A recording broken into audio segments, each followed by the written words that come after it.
Okay, good morning everybody. Thanks a lot for coming on Friday to DG Connect. Also, I think from other DGs or people for not being in Beaulieu. That's always very nice to see. Yeah, we have very distinguished speakers here today. We have Professor Fonseca de Moura as president of IEEE and Cees Links from Corvo. So very welcome to be here. Thanks a lot to George Pereira to organize this Connect University session, which is of course very interesting. IEEE Standardization and Wi-Fi. And of course, Wi-Fi is always making us very emotional, this term, we love it. We all know Wi-Fi, we probably all use it. IEEE, also many of us know, especially those that are engineers here in the room, maybe even some members of IEEE in the room. So it's the Association of Engineers, but much more than that. It's also a standardization group, and it's actually the birthplace of the standard that we know as Wi-Fi.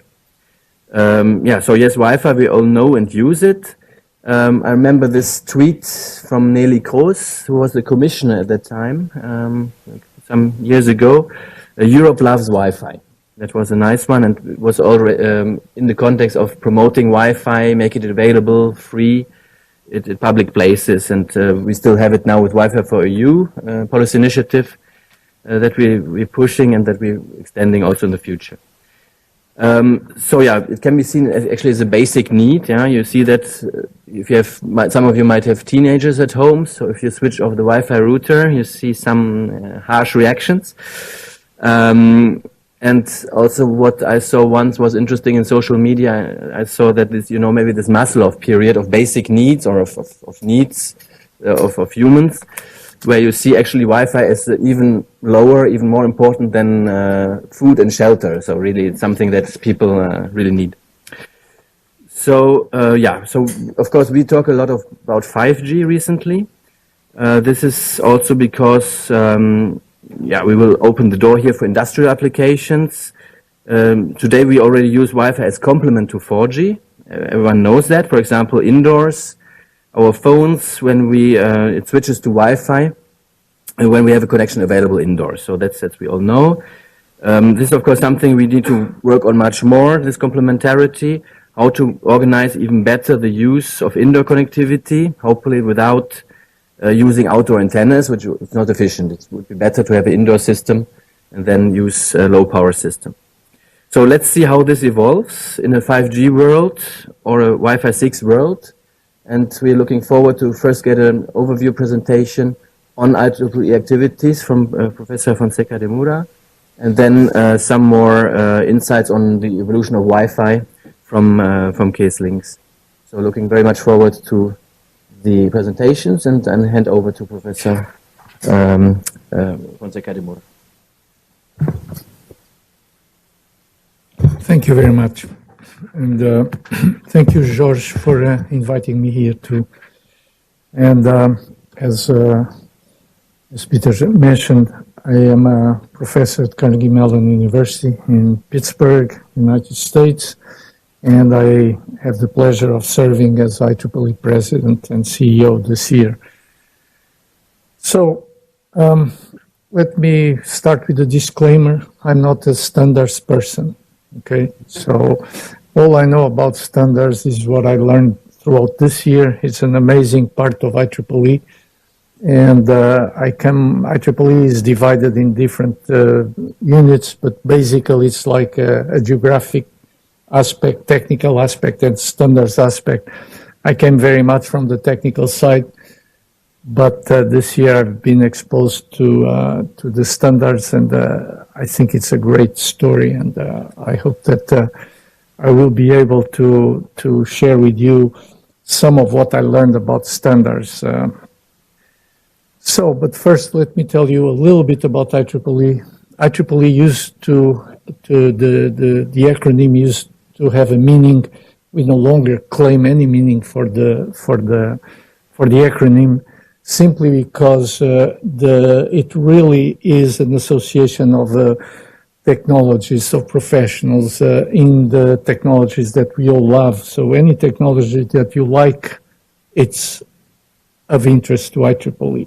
Okay, so but roughly speaking, electrical and engineering, computer science, information technologies, anything related to that, but also in the bio area and so forth.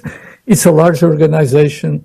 We claim to be the largest because we have about 422,000 members and a footprint that goes over 160 countries. As I mentioned, it divides itself in technical societies, so that's the technical part.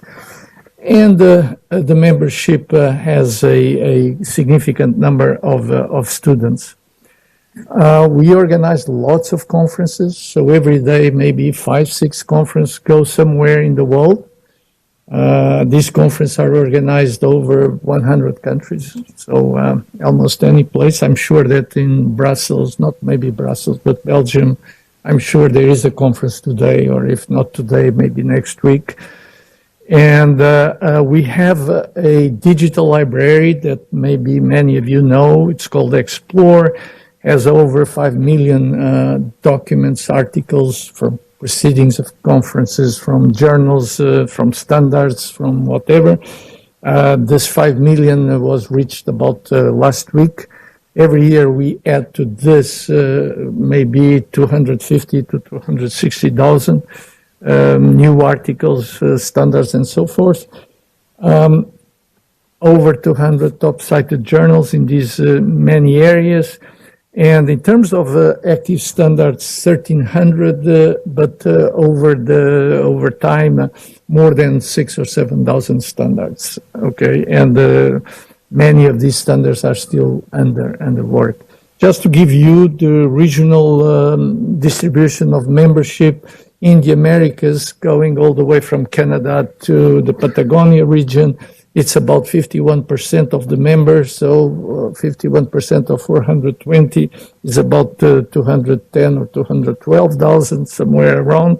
And the rest of the world, by the rest we mean all the orange part there and all the whatever color that is, violet or it's the other 49%. So you see that what started as a professional organization about 120 plus years ago in the US now has almost 50%.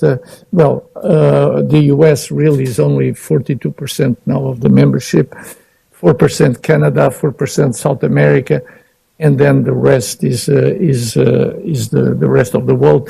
And the Europe, Africa, Middle East is growing very fast, and the Asia Pacific is now about 31% is the region that is growing faster. India, China, and so forth. So that gives you an idea of the geographic footprint of the organization. What is really IEEE?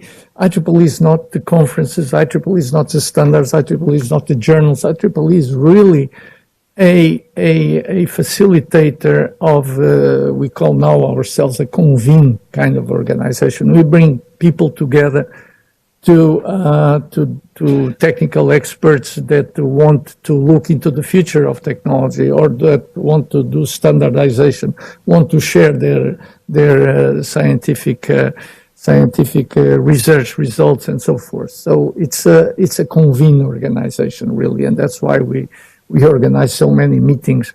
And we are evolving even the types of meetings that we organize. We are known by the technical meetings, the conference, the paper-related type conference, but we are actually going into other types of meetings because young professionals and others now look for meetings where they don't necessarily just share the latest technical results, but they are interested in networking, in mentorship, in finding a job, whatever.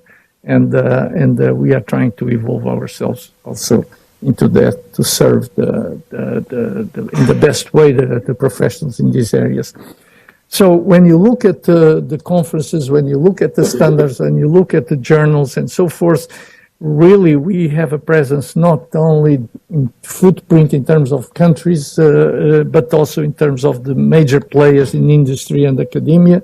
And so if you can read the numbers there, it says, oh, we are in the all top 10 aerospace and defense companies worldwide somehow have a relation with us, either because they are subscribers to our digital library or because we hold workshops frequently in their facilities, whatever. And if you go, the telecommunication companies, the computer hardware companies, the semiconductors, the automobile manufacturers, communications equipment, engineering and technology universities worldwide, or in the US, they all, either the 9 out of 10 or 99 out of 100, they all subscribe or have intimate relations with us in some aspect. So let me now switch gears and give you a little bit of the Standards Association. Okay, so IEEE, as I mentioned, it has major units, and one of the major units is the IEEE Standards Association. So, it's a standards. Don't know how many of you are familiar or have participated in standards, but standards is really a way of bringing people together, people with conflicting interests, because they are market-driven companies and so forth. They have competing interests in the marketplace. They try to push their own advances in technology, because if they can have an edge, maybe they have an edge in technology, they have an edge in the market. But really, IEEE is trying to bring these conflict interests, sitting them around the table, and find what they can agree to, because if they agree, then maybe the whole is larger than the sum of the parts. And that's what the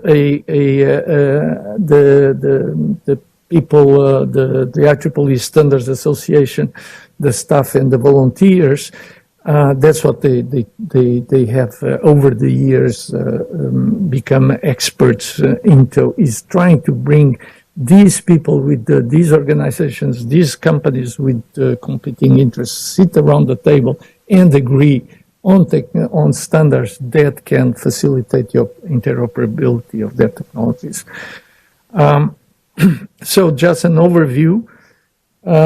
It's, as I mentioned, an organization within IEEE, the Standards Association. They have their own board. There is the president of the association, the Standards Association, that sits on the IEEE board, and then they have their own board, and they have their own meetings. There are out of the 6,000 or 7,000 standards over the years, there are 1,300 that are active standards, and there are 700 plus standards projects going on. So people working. So a standard exists, but that standard needs continuous updates, continuous work, and so there are 700 plus such projects, 100 plus standards committees, and there are over 20,000 participants. And notice that these participants can be because a company is a member of the Standards Association, and then their employees are participants, or individuals can promote one standard or can participate as members. And so in this activity, all over the world, we have over 20,000 individuals participants. The results of the Standards Association work, these standards lead to billions of users globally. The example on the slide is on the electrical grid. So we could go through the numbers, but of course everybody understands the electrical power grid is omnipresent, is everywhere, and it's not just the US one, it's in many other countries of the world. In this list, for some reason, I don't see Europe, but I'm pretty sure that Europe also uses at least some standards in their power grid. And It's not just the power grid. It's in many other areas and domains. So industrial, commercial power systems, medical devices, even CERN in the Super Collider has standards, and nuclear power plants and so forth. So we could then, I'll give you a few more examples. So basically, as I mentioned, the Standards Association brings stakeholders together, has an open membership and open participation. So because we have a footprint all over the world, and of course we live in interesting times where we have all these conflicts, and we hear the Europe, US, China, and all these other divergent interests. We have to be above all that, okay? And if you pay attention to the news, you know, even in this area and in these technologies, you have all these very dramatic conflicts. We have to stay above all that. And so in our standards meetings, we have companies from China, from the US, from Europe, all sitting together, and regardless of all the brouhaha that goes in the background. Again, it's built on consensus, and we try to avoid unnecessary obstacles, and we try to in the end to promote standards that will promote global trade and facilitates. So in particular, let me go over a little bit over the 802.11, but of course you'll have an expert here that will answer all the tough questions that you may have. It's an amazing history, the history of the 802.11, and about a month, maybe a month or 3 weeks ago, Cees and I met by chance in the Netherlands, in Nieuwegein, right around the corner. And because IEEE has this program that we call Milestones. Milestones is essentially a program of IEEE that recognizes the history and recognizes major technological developments. And 3 weeks ago, maybe, I don't even remember when it was, maybe last year, maybe last month, maybe last week, sometime like that, we had a milestone in Nieuwegein to commemorate the onsetting of a new technology then, 1987, which was WaveLAN, that is the old name by which now we know Wi-Fi. And it's a real amazing story, what happened in these last 30 years. But anyway, it's a globally deployed internet standard that conforms to many other aspects and has impact in many other aspects. It's mostly focused on the LAN MAN standards at the physical layer. And the 802 actually divides into working groups. And I think I have a slide here with some of those working groups. I was counting the working groups by 802.1.2.3 go up to 802.24, but within these, then you have like 802.15.1. That's the Bluetooth has been discontinued as a group, but then the 802.15.4 is what you call the Zigbee, and then you have the 802.11, which I think started maybe in 1990 or something like that, and changed the name towards the end of the decade, right? 97 or 98. It was more commercial. But for example, the 802.3 is the wired Ethernet. The 802.1 bridging and architecture. So it covers many other different aspects. And eventually the 802.11 is the wireless local area network, and for many different aspects from vehicular environment, fast roaming, mesh networking, network management, robust audio and video, and so forth. This is an old slide, but already shows the growth of the devices using products incorporating 802.11. So already in 2013, it was 1 billion devices per year that in the marketplace. So these standards have a tremendous economic impact, okay, and that's what this. And here are some milestones you can see from the back. I apologize for that, but gives you a little bit of the history of the 802.11, and so it really started in 1990 here, and the project initiated in 1990. And then the interesting point is here when it took over is when Apple approached NEC, right, and said, okay, we want to be distinct from all the other personal computers, and so we are going to, Steve Jobs says, we are going to start a computer that incorporates wireless, and the product is the Apple Airport. It produced 1999, and that's the big explosion of the technology, and it's so big that even the name dropped by the wayside and became a much more catchy name of Wi-Fi. And it continues, okay? And this is just 1990, so it's about 30 years. We are almost in 2020, so it's about 30 years ago. So anyway, but it goes beyond there are many other standards connected to networks, and what I have in terms of the remaining slides is just a soup of acronyms or a soup of numbers that just to give you an idea that the standardization efforts within IEEE in these areas, just in these areas, is a tremendous impact. And I really invite all of you, if you have interest in that, or if you want to get involved, because it's, as I said, it's open participation and it's an open organization. But here are a bunch of working groups. This is in the family of 1900s.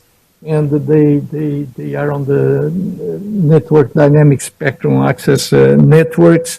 So a bunch of groups. This is just a small sample. I told you there are more than 700 working groups this year. Then we can go to the privacy and security architecture for consumer wireless devices. This is 1900s kind of family, and describes communication architectures for diverse wireless communication devices for NFC, HAN, wireless personal area networks, and so forth, RFID, and so forth. So then you find also standards that are for application-oriented for specific environments. For example, standards for the smart factory, and anything that is smart gets standardized, and the standards there.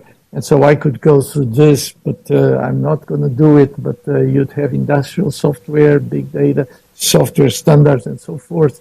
Then you have the communication standards, load flows, MEMS sensors standards.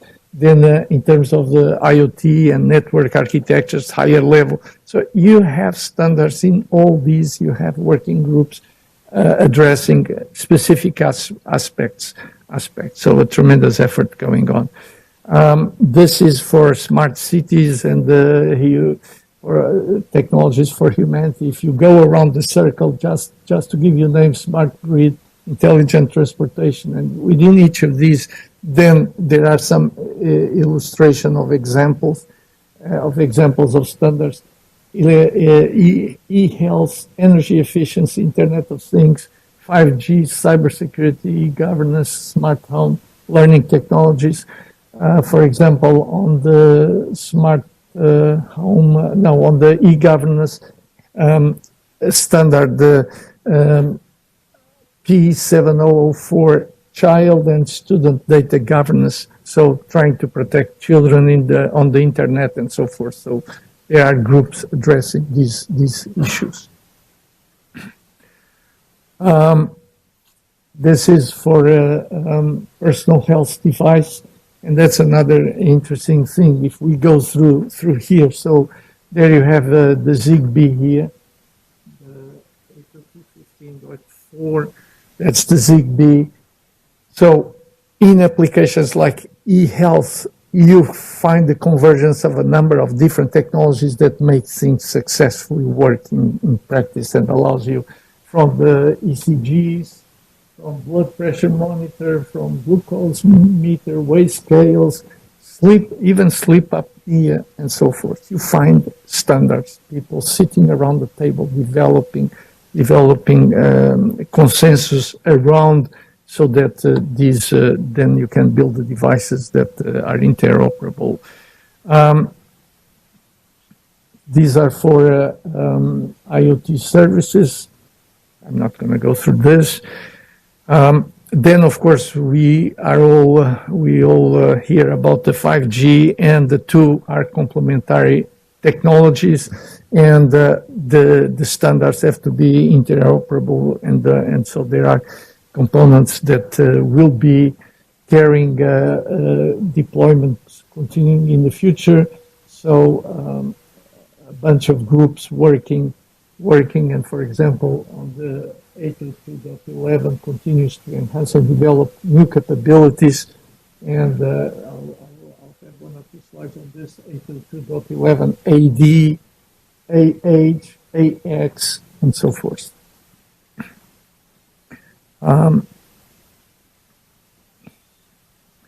So interestingly, the European Union at some points in the very recent past recognized the relevance of the Wi-Fi, and in terms of the impact that Wi-Fi has in the European Union communities. And so these are two examples. One in May 2017, and this was the European Parliament recognizing the relevance and importance of Wi-Fi and Wi-Fi for EU, and some quotes there, and the then Commission President Juncker that also mentioned that the Wi-Fi for EU initiative will contribute to the vision of having every European village and every city with free wireless internet access around the main centers of public life by 2020. So it's around the corner. So I just hope that you are on track to achieve this. And if not, you are failing Junkers. Of course, he's gone, so who cares? So this is some of the recent developments, and I'm sure that Cees will talk about some of this, the 802.11ax, that improves the wireless LAN performance in dense deployments with 4 times improvement in per SDA throughput compared to the 802.11n, and so forth. So as we move into higher dense deployments, the standards need to be updated, and the working groups are developing, are convening and addressing these issues. And this is just to give you an example of the breadth of activities that goes on in an organization like the IEEE Standards Association.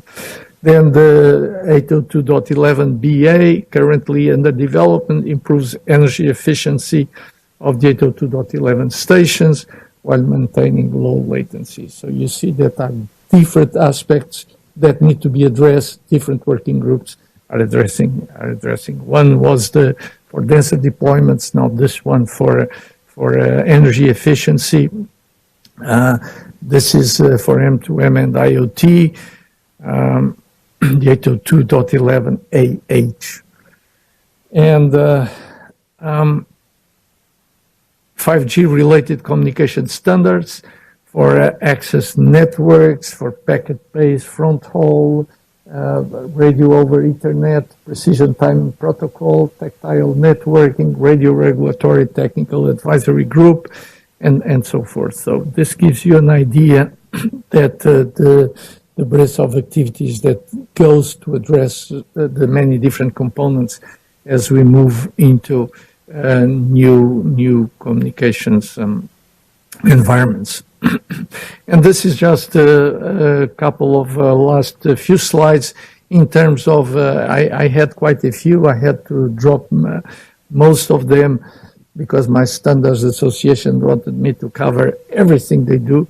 So I picked a couple. This one is for autonomous systems.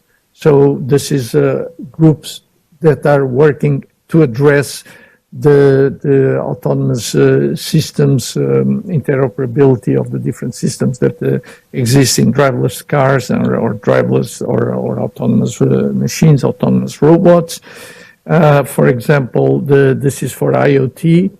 Okay, the convergence of technologies needed to deploy IoT in industrial or in the city or in the home, all that. And the last one, I think, is for the automotive. This is, for example, here, 802.3 CH, 802.1, 802.11p. All these are aspects that are trying so combining the Ethernet, combining the wireless aspects, the physical, different physical layer aspects in the autonomous vehicles.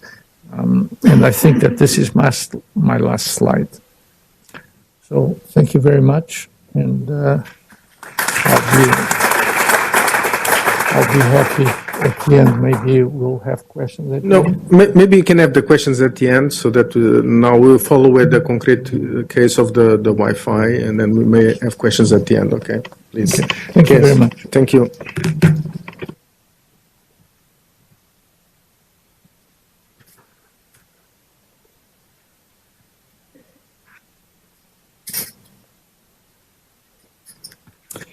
Good morning. Not much left of the morning, but good morning anyhow. I'm standing here as a proud European citizen, and I'm also very thankful for the invitation. What not many people know is that the influence of Europe, or the contribution in Europe to Wi-Fi, is very significant. I don't know whether you had a chance to check a little bit on my background, but I was involved. My first Wi-Fi presentation before Wi-Fi was named Wi-Fi was in 1988, where basically the conclusion was computers are becoming smaller and smaller, and computers are not computers if they are not networked. Now, smaller and smaller is about mobility, and networking is about, well, cables. Well, the two conflict. So I was with a bunch of engineers in Nieuwegein. It's a little village just south of Utrecht. And we had the idea, can we do something about it? And well, that was the invention of Wi-Fi. So if you find my Wikipedia page, you see that I'm one of the inventors of Wi-Fi, but I can tell you the invention was not much more than, oops, if computers become small and mobile, then networked, then we need something like wireless. That was in a nutshell the history of Wi-Fi. All the rest was kind of a corollary from there. I've been thinking, and I've been in the business, and I'm still in Wi-Fi. Haven't gone very far, apparently, in 30 years. But it's all about making better decisions faster. And I will kind of use this theme along my contribution, because when you think about why are we doing what we are doing in wireless communication, essentially it boils down to this kind of a theme. And this kind of a theme is also why wireless communications, whether you talk 4G or 5G, or whether you talk Wi-Fi, or whether you talk Bluetooth, how that contributes to the creation of economic wealth. Making better decisions faster is a major engine of economic growth. So keep that in mind, because what we have been doing all those years, we did it for fun because we are engineers, but it also, was a real contribution. And actually, where we are today is moving with Wi-Fi, but also with all the wireless technology into the space of the Internet of Things, the IoT. And my speech actually is about how to bring that all together. So I'll be talking not only about Wi-Fi and how that came together, but also we'll kind of bring the other wireless technologies that we are very, very exposed to. And it's all about a connected world where everything that we are using or that we are kind of get information or data from is coming from wireless communications. Now I work for Corvo. And Corvo is doing all kinds of wireless technologies. You may never have heard of Corvo. Actually, I'm sure that you're carrying Corvo components around in your phone. When you're at home and you would have the guts to open your router or your set-top box, you will be surprised there are Corvo components in there. So we are in all kinds of wireless communications. And very interestingly, I will touch a little bit on contention between, the application areas of, say, 5G and Wi-Fi 6 and Bluetooth. And, these application areas, they sometimes kind of bicker a little bit about where is the borderline, because everybody says, I can do everything for everyone. From a Corvo perspective, I'm kind of totally neutral, because we deliver components for all these technologies, and we would like to really kind of contribute to better standards. I want to kind of latch on to what José said for a moment. The three standards, and maybe you have wondered, why are there three radios in your phone? I'll come to that in a second, but there is kind of something mysterious behind this. Three radios, why three? The three radios are three standards, and the three standards, essentially, the Wi-Fi is based on a true IEEE standard. And what I really liked in IEEE, and I've been exposed to the Bluetooth Standardization Committee and to the 3GPP, which did 4G and 5G as well. It's called still 3GPP. 3GPP, I mean, these are very much commercial driven organization. The IEEE is an engineering-driven organization. And what we always had when going to IEEE meetings, there were reasons from a company perspective to push for certain technologies, but engineers always kept on saying, yes, but we are engineers and we want to have the best solution for the best technical solution for the problem.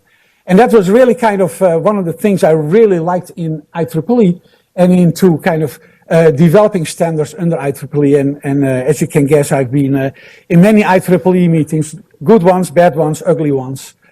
Why do we have three radios in our phone? Why not two? Why not one? Why not five? Have you ever thought about it?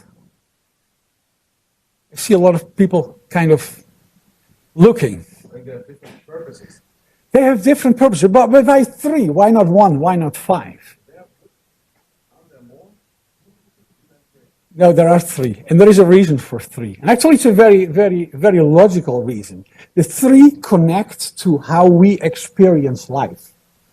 Now, that's probably kind of a big word, but how we experience life, okay, let's start at home. We think, we own the ether in our home.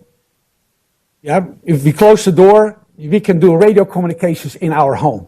The truth is that the government has taken that away from our, citizens. But in reality, we still live in the illusion that the ether in our home is our ether. Nobody can touch it. And the Wi-Fi standard really connects to that illusion that when you are in a local environment, literally local environment, that you can communicate with your local products. You don't need a SIM card for your router, right? You can use your phone without a SIM card at home. It's all because the ether in your house is your own ether. Now, if I go on the road, then I'm using somebody else's base stations and infrastructure. And it makes sense that I pay tax for it, right? Or pay something for it. If I go on the road with my car, I pay road tax. If I go with my phone on the road, I pay a telephone company for a SIM card. The telephone company pays a license fee to the government. But when you think about it, it's just an inefficient way of paying tax, right? I pay tax to a telephone company, and a telephone company pays a license fee for a frequency band to deliver a service. So that's kind of an interesting thing between licensed and unlicensed. What Wi-Fi is using is an unlicensed frequency spectrum, and what the telephone companies are using is a licensed frequency spectrum. But I'm an engineer, from an engineering perspective, it's just a different way of getting tax from a citizen into the pockets of the government, right? That's the way I would be looking at it. So, but it all makes sense, right? If I use something that is public, we're all member of the European club, and you pay, your member fee, which is called tax, and that goes on different ways. And if I go on the road, then I pay tax for my phone. So that's all clearly understood. Now for a second, my third radio is a Bluetooth radio in my phone. Have you ever heard about your personal bubble? Everybody here has a personal bubble, right? And if you know what is my personal bubble, then, just sit closer to each other and you start feeling uncomfortable, right? It's called infringing in your personal bubble. Well, the Bluetooth radio is my bubble radio. The frequency around my bubble is my frequency, and I can communicate from my Fitbit to my phone over Bluetooth, or from my headset to my phone over Bluetooth. Or when I'm on my racing bicycle, I can see my speed. That's the third radio. So these three radios, they have come together in quite a natural way. And, this was not by design, I can tell you that. The 3GPP came out of the telephone companies, came out of the government. The Wi-Fi came out of the computer companies, out of the Ciscos of the world. And yeah, the Bluetooth very much also, and you saw that from José's presentation, is a spin-off out of Wi-Fi, very much focusing on low power and very short range data communication. So there is a reason for three radios, and they hang together. What is important in radios? And I've touched on that already, but it's probably important to understand that.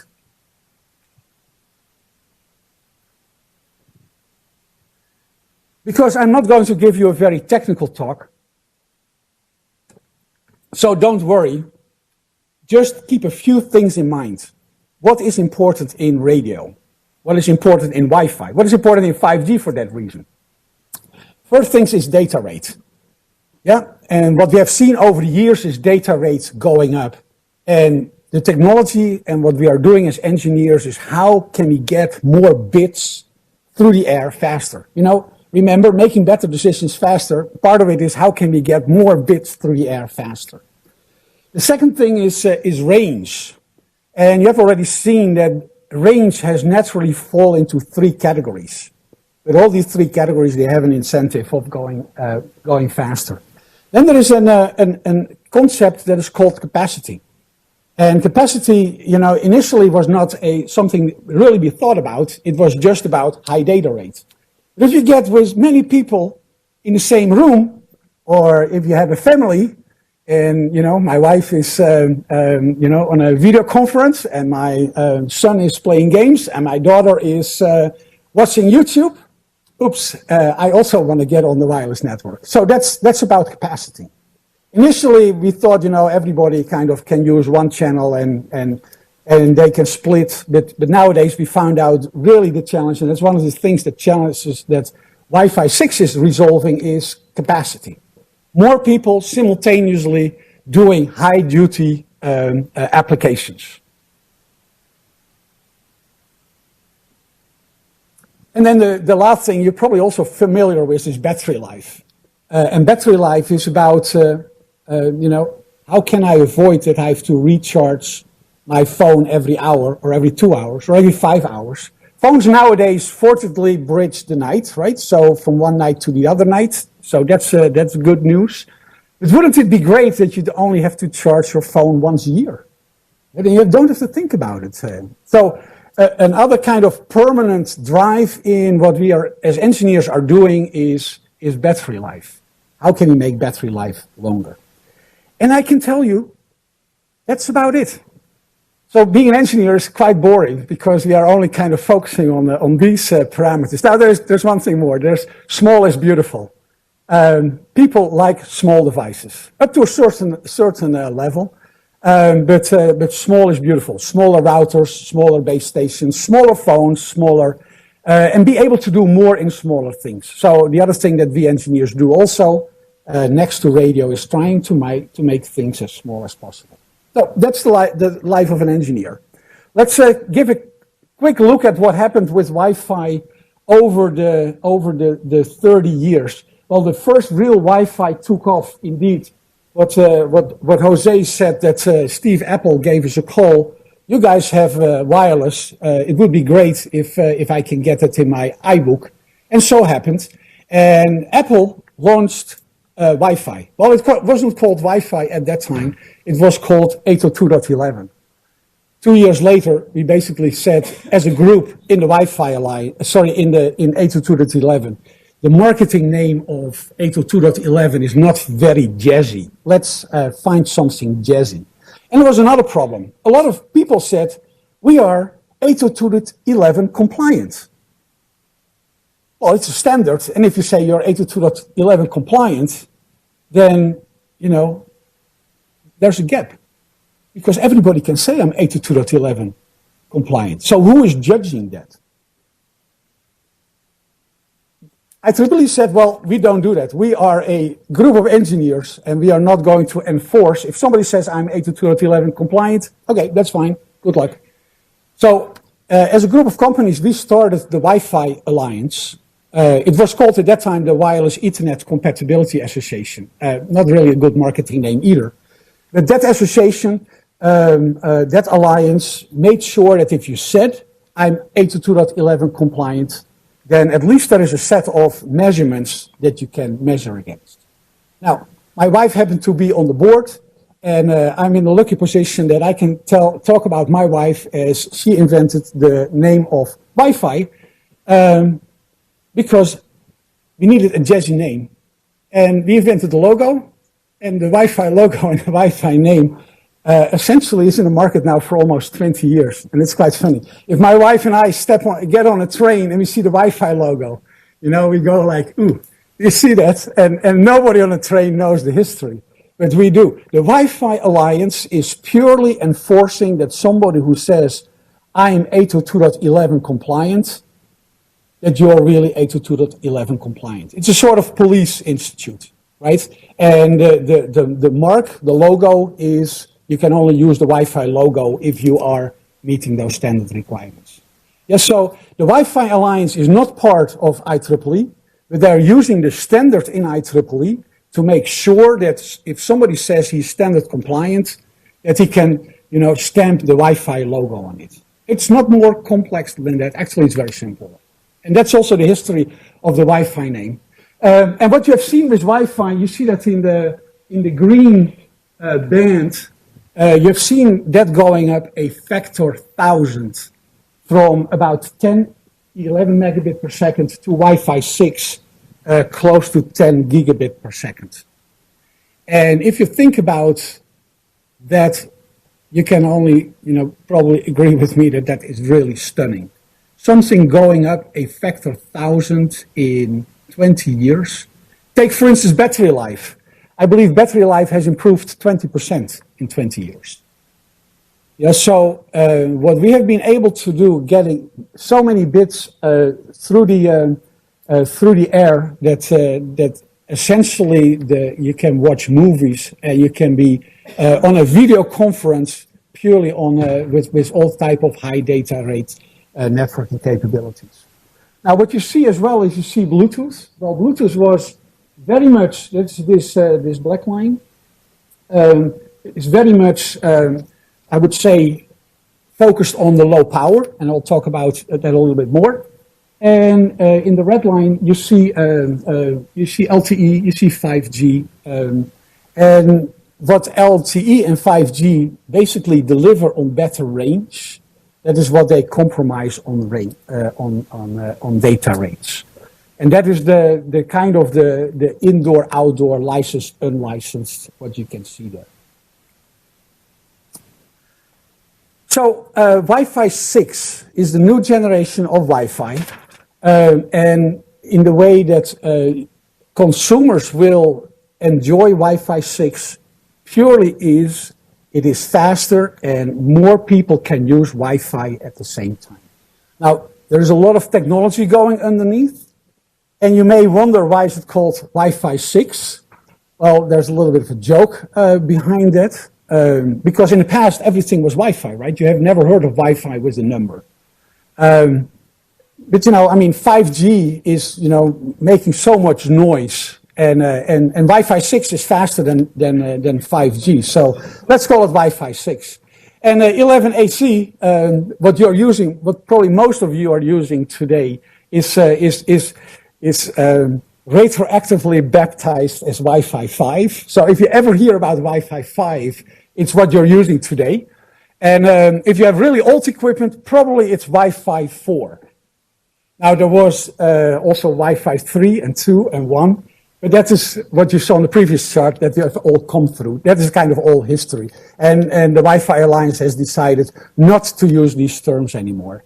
But I can tell you purely from working in the industry worldwide, there is not a single product developer anymore that is developing Wi-Fi 5 products. Everybody is today developing Wi-Fi 6 products. Wi-Fi 6 was launched in October, and so officially certifiable in October. And I expect the coming month and the coming years that all the products migrate from Wi-Fi 5 to Wi-Fi 6. I'm not even sure that Wi-Fi 6 will stick because consumers love Wi-Fi. So why would they, be burdened with calling it 6? That's in essence Wi-Fi 6 and the Wi-Fi 6 story. It's you saw that quickly. It's the standard .11ax. Yeah, so where the first Wi-Fi was .11 or .11b, there are a few. Actually, the IEEE and José didn't mention it, but IEEE is working on. Well, maybe it's going to be Wi-Fi 7. We don't know yet. It is called .11be. Yeah, we were out of the A's, and then we started with BA and then BB and BC. So that is currently BE is the new standard, probably going to be Wi-Fi 7. But there are a few more contenders for Wi-Fi 7, and I'll mention that in a minute as well. What is an important feature of Wi-Fi 6 is that it is distributed. In the past, you had one router at the front door, and if you didn't have enough range, you had to buy a repeater, or you had to do all kind of complex stuff to get to work in a wider space in your house. Wi-Fi 6 probably will be marketed as a box with 3 satellite boxes. We call them pods. And the pods, you just throw them out. You can throw, one in the bedroom, one in the basement, one in the attic, wherever you think it's appropriate. And all these pods automatically connect with each other, and you have no idea what's happening. You just connect to the Wi-Fi network as if you connect to the Wi-Fi network. No worry about repeaters anymore. No worry about SSIDs anymore. No worry about going from 2 gigahertz to 5 gigahertz. It's as technical as I will go today. But no worry about it anymore. Everything will be under the hood. So that's another kind of feature of Wi-Fi 6. It will be very convenient, and it will cover your whole house. And that's the real step forward at really the very high data rates, the 10 gigabit per second that I just mentioned. So your children at home will be happy because they now can watch Netflix any place where they want to. So, of course, there is then the contention between Wi-Fi 6 and 5G. And Wi-Fi calling it Wi-Fi 6 is throwing a little bit of oil on the fire. I have to give you a little bit of history. I worked for, frankly speaking, I've always worked in Wi-Fi, but for different companies. But when I worked for another company, it was because there was a merger and an acquisition. So I kind of moved on. So I started working for NCR, where we sold to Apple. But I worked for AT&T, I worked for Lucent, maybe Lucent Technologies, acquired for Alcatel. I worked for Lucent Technologies, Alcatel. So when we came out with Wi-Fi, I think it should have been Wi-Fi 2 or so, my boss in Lucent Technologies said, Cees, don't worry about Wi-Fi. 3G will take over the world. 3G will be so fast. So I said to my boss, well, 3G will be about 4 megabit per second. And Wi-Fi, we do 11 megabit per second. It's twice as fast. He said, well, no, don't worry about it. People don't need more speed. People, read my lips. He's retired now. People don't need more speed. That's what he said. So I've been kind of growing up a little bit in contention space between 3G and Wi-Fi. Then there was 4G. And lo and behold, what was the marketing message of 4G, of LTE? It was, you don't need Wi-Fi anymore. Well, there is one place that I think you don't need Wi-Fi anymore. In the train, I see a lot of European train companies getting rid of Wi-Fi because LTE on the train is good enough. It's by far good enough. I think it's a bad investment to try to get Wi-Fi on the train. That's my personal belief as somewhat of an expert. But you know, everywhere else, the promise was 4G will replace Wi-Fi. That was around 2010. So now in 2020, you know, 5G is going to replace Wi-Fi. And as an engineer, I'm inclined to say everything is possible, right? Because technology, and I don't even care, right? In terms of Corvo, we do 5G and we do Wi-Fi and we do Bluetooth. So personally, I don't care. But if you would really ask me, do you think that 5G is going to replace Wi-Fi? Honestly, I don't think so. A statistic that not a lot of people know, but 70 to 80% of the wireless traffic on a phone, on a laptop, on a tablet is going over Wi-Fi. And only 20% is going over the cellular network. And so the role, the economic value that Wi-Fi is playing is just tremendous. 5G, the economic value of 5G is tremendous, don't take me wrong. But you can put a multiplier on it and then you are at the economic value of Wi-Fi. So I think that's quite stunning, and I think Wi-Fi is one of those standards that everybody loves, but that probably nobody really can place very well or very properly, because people are a little bit confused with all the marketing hype, and in particular when it was 3G or 4G or whether it's now 5G, there is so much marketing hype. And why is there so much marketing hype? Well, it's very simple. There's so much marketing hype because these telephone companies, they had to pay so much money for the frequency bands. So they have to really whack it into the consumer how important 5G is. Otherwise, all that money that is invested in the frequency bands, that money would be wasted if nobody would buy 5G. Actually, I gave a presentation in the Netherlands that I showed a calculation that with Wi-Fi, we could cover the whole of the Netherlands at a lower cost than where the license bands for 3G were going in 1999. It's quite comical if you put it in perspective. The Netherlands needed to sell 3G licenses to get the national debt below 60%. Otherwise, the Netherlands could not join the euro. And the path to go below 60%, that was selling 3G licenses. So all the marketing push and power that has gone into 3G and 4G and 5G. I mean, looking at the outside, it's quite amusing because it's just an example how disruptive legislation can be in terms of steering technology development. But even in the world of today, people love Wi-Fi, and they also love 3G and 4G and 5G because, as I mentioned earlier, there is a natural connection where to use what technology. 5G into the home, that's the latest marketing hype. I believe a lot in 5G to the home, but I'm not sure whether that can really compete with cable or with fiber. 5G into the home, if you have a well-isolated home, yeah, with foil on the windows to make sure that you don't lose too much energy from your house, 5G has a lot of trouble to give really high data rates in your home. So my perspective on 5G versus Wi-Fi 6 is we will need both. And I don't think that things will change very much compared to 4G versus Wi-Fi or 3G versus Wi-Fi. That's my background there in terms of complementarity. I need to talk quickly about IoT and IoT services, because Wi-Fi is also going to play an important role in IoT. And there is something very interesting going on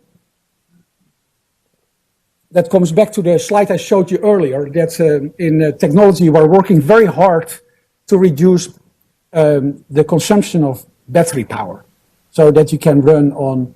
And the calculation is very easy. Let's assume you have 100 IoT devices in your house, you know, for light switches, for thermostats, for doors that are open or closed, or for security. Let's have 100. And the battery life of every device is 1 year. You will end up changing batteries twice a week. That's not very nice, right? So we have been working very hard on making the battery life as long as possible, but also in the different standardization committees, there's a lot of stuff going on in making the three radio technologies as low power as possible. Bluetooth, and I say here Bluetooth, the new generation Bluetooth is informally called BLE, Bluetooth Low Energy. And Bluetooth Low Energy has way longer life than Bluetooth, and all the IoT devices that Bluetooth is using, for instance, my Fitbit is using Bluetooth Low Energy, just as an example. And it can talk to my phone that has Bluetooth. So my Fitbit talks to my phone, and the battery life on my Fitbit is a week. Still not very long. I have to recharge it every week, but it's better than every day. Then there is Zigbee. Now, Zigbee probably is not very well known yet either, because Wi-Fi is not very well known. But also Zigbee is an IEEE standard, officially IEEE 822.15.4. And Zigbee is, in the way we are looking at it, becoming the standard for Wi-Fi in the home for very low power devices. Yes, so your door lock will be on a Zigbee network, and the Zigbee network is integrated with your Wi-Fi network. Your motion sensors for security will be on the Wi-Fi network integrated with Zigbee. And the battery life of Zigbee devices is about 100 times the battery life of Wi-Fi devices. So that means that you have to recharge your device or change batteries your device at about a factor 100 less than where it is Wi-Fi. And in the cellular space, while we had GPRS, there are new standards developing under 3GPP called Narrowband IoT or Cat-M that are essentially low-power cellular devices. You still, again, need a SIM card because you're using the outdoor infrastructure. It's very interesting. All the three radios that we were using in our lives, all the three will have low-power equivalents. And there is a lot of noise going on in standards world. There are a lot of people kind of trying all kind of other standards. Maybe you have heard of Sigfox, or maybe you've heard of LoRa, or maybe... My feeling is, because in the early days of Wi-Fi, there was Home RF, proprietary standard. In the early days of Bluetooth, there was ANT. And all these proprietary standards, I cannot get the word out of my mouth. Proprietary standard is a sort of oxymoron, right? But all these proprietary technologies, they sooner or later will fade away, because it's very hard for a proprietary technology to compete with an open standard in terms of the massive industry that is building products behind that. So that means that for the three radios we have in our phone today, there will be three low power radios for the IoT. Now, what is the IoT? Actually, the IoT is a very old thing. A vending machine in a hotel that was connected to a phone line and called when it was out of certain sodas or certain other things. It called a computer. The computer called a dispatch center, and the driver of the truck knew that he had to be at the vending machine on the 23rd floor of a big hotel. This exists already for 30 years. It has nothing to do with wireless. So if anybody says IoT is something new, forget it. IoT exists already for 30 years. But what is important is to really recognize what is all necessary for the IoT. And why is the IoT so slow and so difficult to develop? And I will give another example in a minute. But you need a very complex system. It's not just developing a communication and radio. It's not developing a database. It's building a whole system that is connecting everything together in terms of what and when it creates the value it's supposed to create. It's, by the way, an interesting example of making better decisions faster, right? And it exists already for 30 years. Yeah, I know now what I have to refill on a vending machine in a hotel. Even before, in the past, I had to just go to the hotel and bring every stuff up to the 23rd floor and then open the machine and see what I had to refill. Making better decisions faster. So that's all about the IoT. And what is very famous in the IoT is the smart home, and you have probably seen and heard 1,000 stories about it. Now, we got a smart meter in our house installed. And 3 months after the smart meter was installed, this was our living room when we came back from vacation. What had happened? The water pipe had broken, and because we were on vacation, the whole floor was kind of flooded. But you had a smart meter. What would you expect from a smart meter, right? I would expect a call from a smart meter basically saying, you're using quite a lot of water. Maybe something is wrong. No. Utilities, they don't scare. They were happy I was using a lot of water. Actually, it was worse. It was warm water. So it had been kind of heated water before it kind of came into our living room. But we had a smart meter. Hallelujah. I got a smart bill. I can tell you, the bill was kind of horrendous, both for gas as well as for water. I got a great bill with a great meter, a smart meter. But this kind of shows you how difficult the IoT is. Because what I would expect from the IoT is something totally different what the utilities expect from the IoT. I expect to get a call. There's something wrong in your house. So IoT is a service. And service needs to be built. And what a lot of companies are doing are building services around IoT, but it is very difficult to get the business cases kind of pulled together. That's the hard thing, and that's why you see maybe at this moment, maybe you know the technology curve, that you have the hype, and the IoT at this moment is in the valley of despair. And the valley of despair means that we are over the hype, and we are really trying to find out what is the right business model for the IoT. It would be great that we have a butler. A smart home is a butler. This is the template of IoT. Essentially, it is a system that takes care of all the things in my home. If I have a fitness band, I have a lifestyle coach. And the service is the lifestyle coaching. But the industrial IoT is essentially the same. It's connecting these things together and making sure that these things work properly with a whole system, and putting this all together is what is making it so difficult. Now let me link this back to Wi-Fi 6. And remember that I said that when you go and buy a new router in the future, you buy one router with a few pods that you place in your house. Now every pod in the house will also support Bluetooth and Zigbee. And that is what is really kind of happening in the industry right now, in particular in the United States. Europe, from this perspective, is somewhat lagging.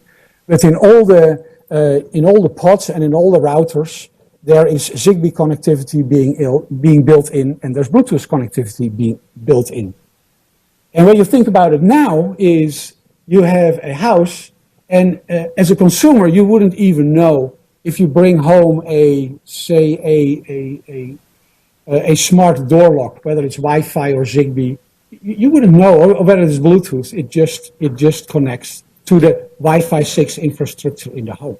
So the real other facet that I want to mention about Wi-Fi and Wi-Fi 6 and why it is so important is because it will really start embracing IoT and creating an infrastructure in your house that, you know, not only your computer or your phone get on the network, but everything else gets on the network.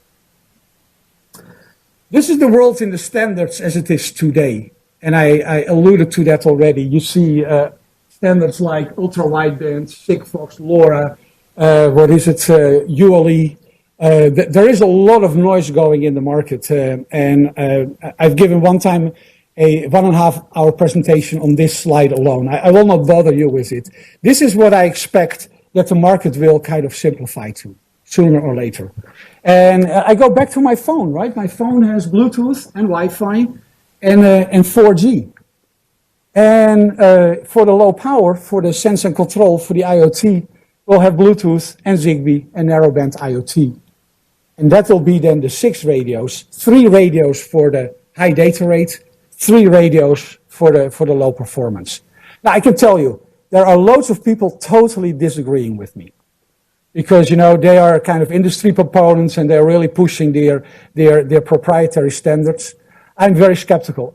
Honestly, I'm in this industry for 30 years. I've seen so many proprietary communication standards come and go. There is a logic behind the 3 radios in your phone. And if, in case of doubt, yeah, think about your phone. Why do I have 3 radios? Yeah, that's the picture there. So, will this technology development have an impact on jobs? I think so. It will create a lot of job churn. Jobs will go away and new jobs will appear. This making better decisions faster, is that creating a new revolution? Well, this slide says next revolution. My feeling is we are in the middle of a revolution. A revolution where computers, you know, completely migrate from computers to networks. And that computers become less and less important because everything is a computer and everything will be connected to the network. So I think we are in the middle of a revolution for that. The question I always get is a question about security. And I could not resist, although my speech was supposed to be about Wi-Fi, I always get questions about security. I could not resist to throw in a few slides to share with you a few thoughts because I have been thinking about it because I've gotten so many questions about it. So, first of all, security is not a problem that, as far as I can see, can be solved. Because the mean people don't have any boundaries around how mean they can be. They always can find something. You can put a big lock on your door, but a burglar can always throw a big rock through your window, right? So we can talk a long time about how to make very secure locks. If somebody can throw a brick through your window, yeah, the mean people in the world, they always can change the playing field. Now, here is what I think the major problem, and that should be really, you know, something for you to consider as well. What is happening today with the rapid emerging of the internet? There are many services that are offered for free, right? Search engines, social networking. I mean, whoever is using all these services for free, right? So, I mean, we have really run into the world of the internet. Like, we have been all like settlers in America who have been running west. And west, there was no sheriff and there was no legislation. And we have all run into the wild west of the internet. And essentially, the legislation has to catch up. And that's where I, you know, really kind of coming into your territory as well. Because there's another really big problem. We have the illusion that the laws of the physical world automatically apply to the virtual world. I've written a white paper on this, so you can find it. But the world, the things in the physical world, like for instance, let's take an example. Privacy of correspondence. Yeah, everybody knows privacy of correspondence. It's a law in Europe, but also I think in the larger Western world. That law is, I believe, 300 or 400 years old. If I address a letter to you, You know, somebody else is not allowed to open that letter. So what we think is if you write an email to somebody else, nobody else is allowed to look at that email. Well, I don't know if there are any Gmail users here, but you know, Google is reading all your emails. Yeah? If you're using Hotmail, Microsoft is reading all your emails. You have the illusion that the same laws from the privacy of correspondence that we have all been growing up into, that they automatically apply to say, the email providers. Now, the email providers, here you have the word again, they are a service, and because they are a service, they want to deliver something for free, but they want to have something in return. And what they want to have in return is being able to read your email. So I say to my brother, hey, I really like this car. Next day I'm browsing on Google and I get advertisements on that car. How in the world do you know this? Now, you can say, you know, why would you care? It's convenient, right? You get advertisements on the car that you really like. But at the same time, it's an infringement of my privacy, and it totally conflicts with what I'm kind of grown up to, the privacy of correspondence.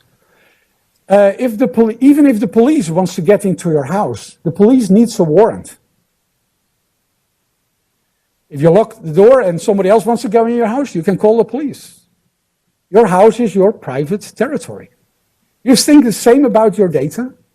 Why do you think all these companies are offering, you know the term, cloud services, right? Cloud services for free. Why? My father always told me, you know, if something is for free, think again. Cloud services are for free.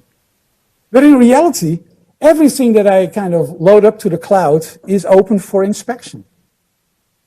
But what is the problem? The problem is that I'm living in the physical world and that I think that automatically everything that applies in the physical world also applies into the virtual world.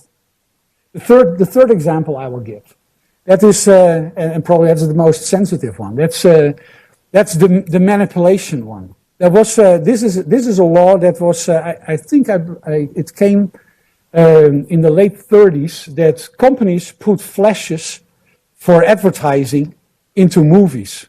So you know that you would drink certain brands during the break of a movie because you had seen these flashes in the movie. And this is by law made illegal. You're not allowed to do that anymore. And the reason is very simple. You don't want to essentially advertise or manipulate or influence people without them knowing that they are manipulated or influenced. Now let's talk about social media, right? I mean, it's very, very clear that social media are to a very high level manipulated. But here's the problem. I come from a physical world where manipulation is outlawed. But in the virtual world, you know, there is even an infrastructure created that makes this manipulation possible and straightforward. And that's shocking. So we live in the Wild West. You know, what should we say? Brexit is because of this? You know, there's a very good reason that there's a very good possibility, and I don't know for sure, and I only read the newspapers like you do, but there's a very good possibility that Russian bots have been influencing the referendum in the UK. The same story floats around on the election of Trump in the United States. Manipulation as such is illegal in the physical world, but in the virtual world, it has kind of gone unconstrained. And this is why the world that we live in today, this connected world, has become such a Wild West. It's even worse. I believe that governments are the worst culprit in abusing the freedom that has been provided by the internet and the illusion that people are using the internet with. So I think we live in a very exciting story. I'm not negative or long-term, I'm not concerned, but I think for the legislators, there's a lot of work to do because we have found a new world. It's called the world of the internet. It's the virtual world. But the legislation is, you know, But I understand. I can tell you, not many engineers understand the internet. Let alone the people who are not engineers who have to develop legislation that they can make laws for the internet. But this is really, as far as I can see, the biggest challenge that we are facing today. I'm rounding off. This was all about making better decisions faster. I really believe that a connected world is a better world, and that's what we're working on. But there's also work for legislation to really get things done and to help things making better, because there's a place for you all. Well, thanks for your time. Internet of Things for Dummies. You can download it from the website, and I really appreciate being able to give this speech to you all. Thank you.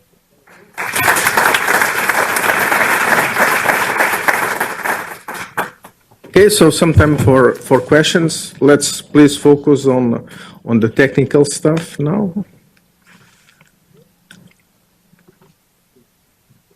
Your name? Yes, Elena Kostadinova from DigiGrow. I saw on one of your... Elena Kostadinova from DigiGrow. I saw on one of your slides distributed Wi-Fi. Would you please explain a little bit? Distributed Wi-Fi 6 has a characteristic, and the characteristic is that it has multiple pods in rooms that are connected, and because it's multiple pods in multiple rooms, we call it distributed. There's nothing more behind it.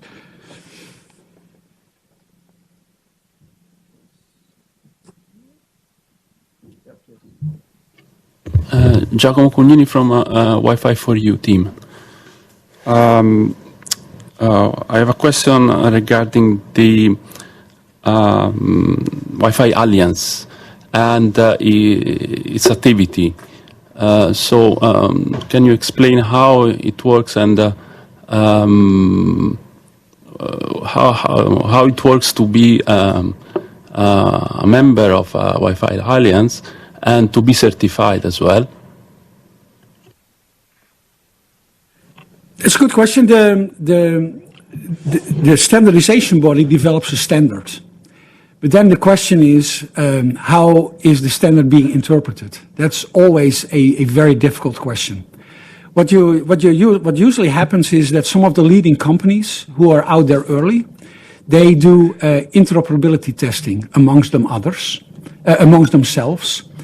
Say that there are 3 or 4 or 5 companies, and all these companies are sitting together and doing this testing for weeks over several time frames, and these testing usually give up all kind of discrepancies, and discrepancies are sorted out and worked back into the standard.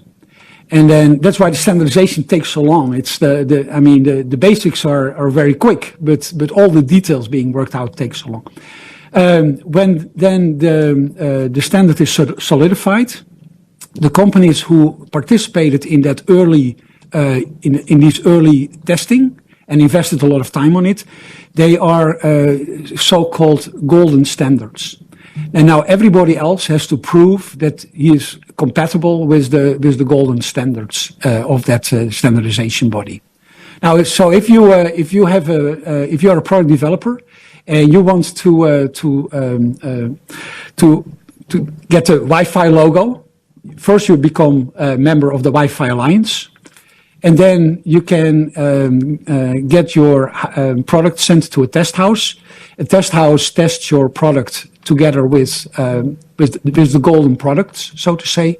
And if it works, you get it back and you get a stamp from the Wi-Fi Alliance, and then you're approved to carry the Wi-Fi logo on your product. So everybody who wants to sell Wi-Fi products needs to become member of the Wi-Fi Alliance, and that is a industry body that stands next to the IEEE 822.11, who purely developed the standard.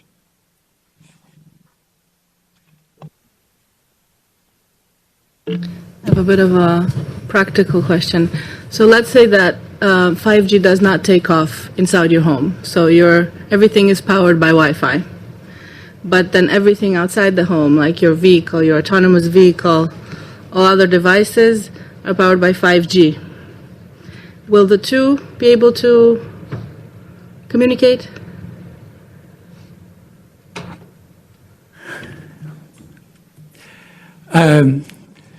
Let me try to frame the question, but frame it in a positive way. Wi-Fi is a language. 5G is a language. Wi-Fi is a whisper language. You can hear it in your house, but you cannot hear it very far outside of your house. 5G is a screaming language. But 5G, because your house is so well isolated, doesn't penetrate your house internally so well. So you have to see as these standards more as languages. And then the question is, what language are you using when? Well, if I'm outdoor, I'm using a screaming language because I need to reach that base station tower on top of an apartment building. But if I am in my house, then I just whisper, and I can reach the router at the front door that connects me to the internet. So it is not so much like how the two work together. It is more like when are you using what language to communicate. Was that a little bit clear? Oh, very simple. Outdoor, I'm using 4G and 5G, and in my house, I'm using Wi-Fi, and in my bubble, I'm using Bluetooth.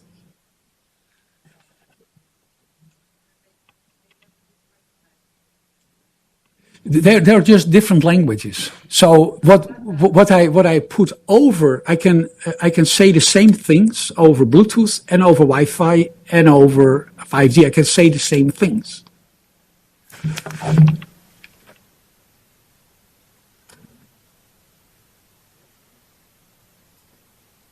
Yes, hello. I'm Mario Cilia, Program Officer in the DG Connect. I have a question for you, Mr. Links, again. Two questions, in fact. One is about what are you expecting as order of magnitude in terms of energy for this new protocol you mentioned compared to the previous one? Are we really, especially for Wi-Fi 6, are we really doing a big step above in terms of consumption and energy consumption? And in terms also of resistance to interference, where in some of the old Wi-Fi protocol were not really robust against interference in this open band compared to Bluetooth or something like this because of their nature. Is there a big evolution there, or what can we? And that requires almost another contribution, another lecture. The questions. Let me give some high-level answers because there are worlds underneath, right? I'm first inclined to say Wi-Fi 6, the energy consumption is, say, in the same order of magnitude as Wi-Fi 5 and Wi-Fi 4. Yeah, so it's not specifically more, it's not specifically less. There is a tendency in the industry in general to slowly go down in energy consumption. I'm sure that the Wi-Fi routers 20 years ago used way more power than the Wi-Fi routers today. But if you take a real advanced Wi-Fi 5 router today and a new Wi-Fi 6 router, well, probably you see a kind of a step up, but it's all in the same order of magnitude. That was your first question, right? Your second question was about interference. Frankly speaking, there are a lot of good and bad Wi-Fi products. And if you want to make cheap Wi-Fi products and complain about interference, it's like something that you choose for, right? Bluetooth and Wi-Fi are in the same frequency band. And if you're watching a Wi-Fi movie, you may have trouble connecting with Bluetooth because you're using so much capacity. Now, with Wi-Fi 6, the amount of capacity, in particular in the 5 gigahertz and the distributed concept, give more space in the 2.4 gigahertz. But the development that's going on in the United States makes a lot of sense. You may have heard that in the United States, the 6 gigahertz band is made available for Wi-Fi as well, even to, I believe, 7.125. So So, and the reason is, the logic in the United States is they say, well, the economic value of Wi-Fi is multiples of cellular, and we have not increased the frequency allocation for Wi-Fi in 20 years. So we have to do something about it. Europe has followed a little bit meekly. Frankly, I have to say, okay, we will do 6 to 6.5. We give half a 6 gigahertz band. Frankly speaking, I think it's stupid, right? I mean, it really puts Europe with one arm behind the back, because in the United States, now you have the opportunity to grow with Wi-Fi products and Wi-Fi services in a complete 6 gigahertz and even into the 7 gigahertz band. And in Europe, we say, and this is a little bit Europe's attitude. Europe's attitude was always, you know, we governments, we own the frequency. Even in your house, we own it. In the United States, the philosophy was, if you have very low power and you stay in your house, it's your frequency. You can use it. And that's how the Wi-Fi industry was born. In the early days of Wi-Fi, Italy, Olivetti, wanted to have Wi-Fi licensed with a SIM card. Unfortunately, that didn't happen. But that was just one example of European attitude towards unlicensed bands versus American attitude. So the coming years, unless Europe very quickly opens up the 6 gigahertz band, Europe will start falling short in terms of Wi-Fi usage compared to the United States, for the simple reason because the bandwidth is not made available as quickly as it is in the United States.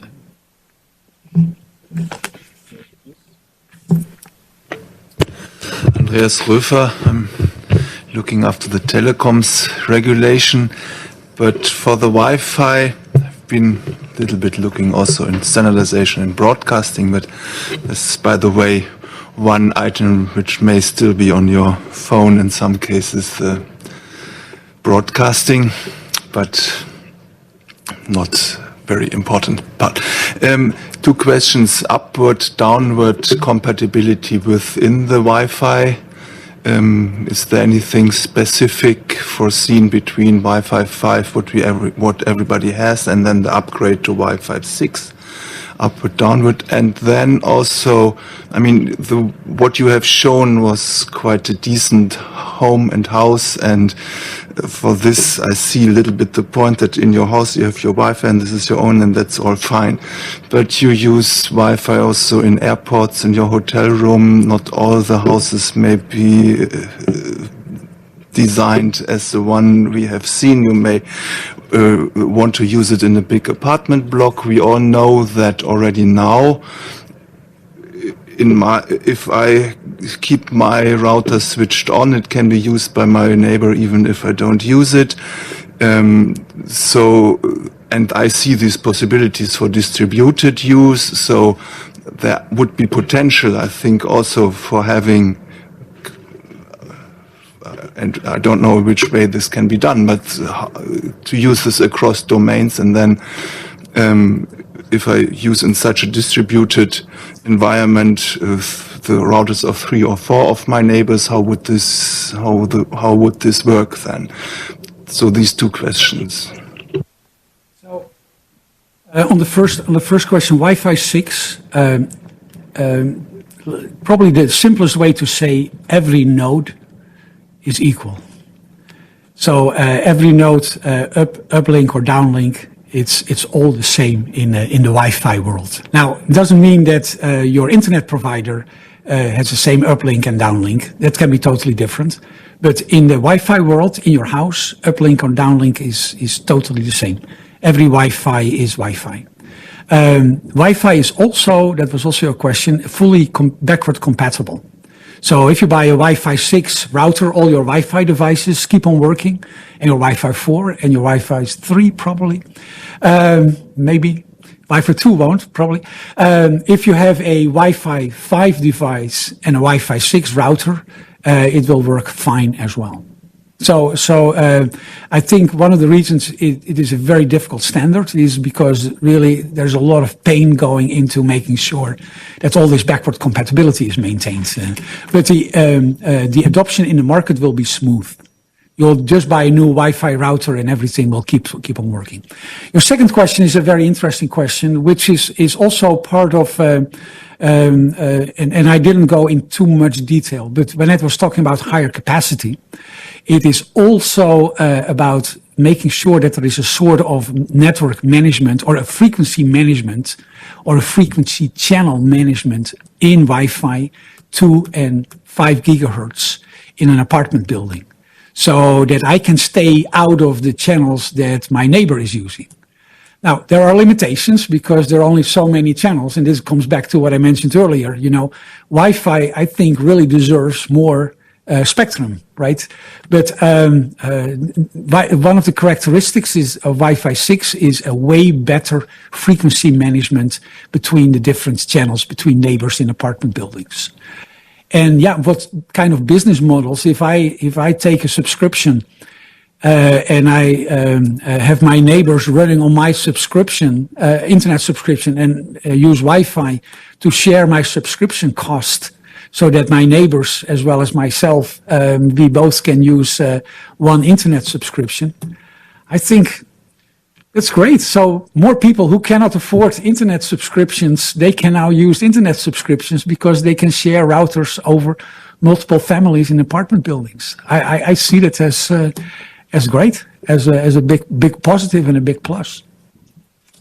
Maybe an internet provider won't because he sees two subscribers going into one. But you know, people sooner or later, if they come to a state that they're using it enough, they will take their own subscription. And until that time, if they can live on somebody else's subscription, if somebody allows that with his password, you know, it's like, why not? You see, I mean, I see this business model in Netflix, for instance, a lot. Netflix knows that there is a lot of handing out of passwords. But you know, they don't care. Because sooner or later, people really like using Netflix and they will take their own subscription. So it's sort of free advertisement. And you can pay advertisement dollars, or you can, you know, increase your population. So if this type of a concept creates, you know, a higher degree of adoption for internet for people and access to people, I think it's great. Let's do it. Can I ask you a question too? Google recently launched a cell phone service, which is basically a Wi-Fi cell phone service. Are you aware of that? Can you comment on how good can we expect that to be? So Google will be a provider, just competing with Verizon and AT&T, with no infrastructure, all Wi-Fi based, or most. I worked in the middle of the 90s on voice over IP. And the marriage between voice over IP and Wi-Fi was a very logical one. You know, I'm still somewhat appalled with my DECT phone at home. I mean, it works fine, right? It's proven and long-term technology. You probably may not be familiar in America with DECT phones. But most Europeans use cordless phones and is using a DECT standard.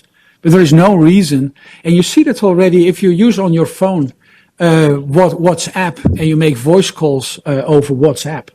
Oh, you don't know WhatsApp in America either. But if you make voice calls, then essentially you do what Google is doing. So it's less revolutionary as you may think. A lot of people, my children, they just call me on WhatsApp. So they don't use their SIM card at home on their mobile phone, because they have so many calling minutes and so many megabytes. So if they call me, they prefer to call me on WhatsApp, which is that type of concept. And you know, that is technology, right? Technology comes and goes. Fax machines. Anybody remember fax machines? You know, still some people remember text messages, right? SMS, right? But when Skype came out, it was very quickly done with text messages. So, and is it going bad? Are we all of a sudden becoming very poor with all technologies disappearing? I don't think so. So, If I may ask a question, because we are talking about this myriad of standards and things like this, how is IEEE helping the engineers get to know about all of this? So this lifelong learning, what are the efforts in IEEE to somehow address this issue? Sorry, are you asking what type of activities? Yes. In terms of becoming aware of what the standards are? But also technology. Yeah, that's a very good question, and that's an interesting question because so what happens within IEEE is that many of the societies and groups do have their own educational programs, and up to very recently, it was very difficult to actually discover or find what is available. So we launched actually this year a product called ILN for TI is whatever, L for Learning Network. And that's a way where you can actually access hundreds, if not thousands, of educational materials on all sorts of technologies. So it's a one of the next year actually will be launching an effort on on the educational side of IEEE. So that's a very good question, and I think that you'll hear more about that in the coming years. One final question. Hi, Marina Zak. I'm working for Wi-Fi for Europe. So I was wondering, are we members? I mean, the Commission is a member of yours. Can we have access to this learning material? How can we bridge the gap, to help, for example, you mentioned... Sorry.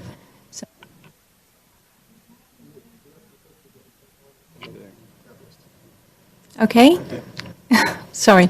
So Marina Zak, I'm working for Wi-Fi for Europe. So I was wondering whether we are members of the Wi-Fi Alliance, and also, because probably it will be interesting for us. I'm sorry, there is a problem.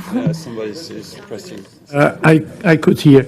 I'm sure the European Union, some office, maybe your division, or is a subscriber of some of the IEEE services. But in terms of this, and through that, you have access at least to the documentations and any materials we have available. As an individual, if you were a member, you'd also have access not to necessarily to the digital library, but to all these educational materials that I referred to. But if, for example, your organization wanted to be a part of a standard effort, say in one of the working groups, the Wi-Fi working groups, that soup of numbers and acronyms, it's very simple. And as an individual or as an organization, one can be a member. I don't know what is the subscription rate of an organization member. It can be a couple of $1,000 per year. I don't know. As an individual is maybe a couple of $100. I don't know. I don't know the rates.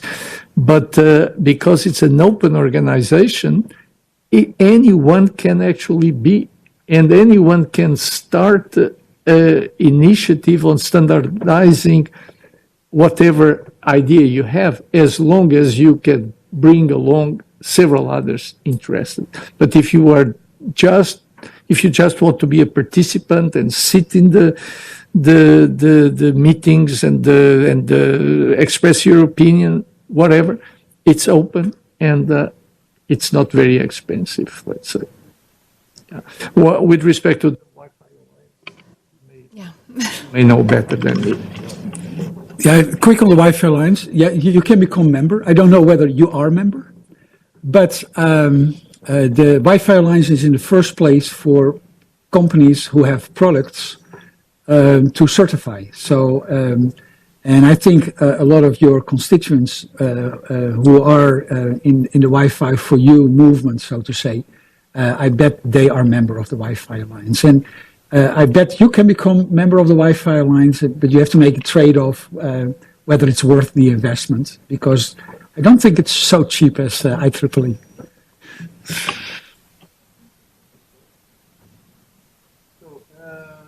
It's now time to thank the speakers. Thank you so much. Very good. So this presentation, this session has been recorded, as you are aware of it, and will be available through the Connect University links soon. Okay, maybe early next year. Okay, so thank you so much for coming. Thank you.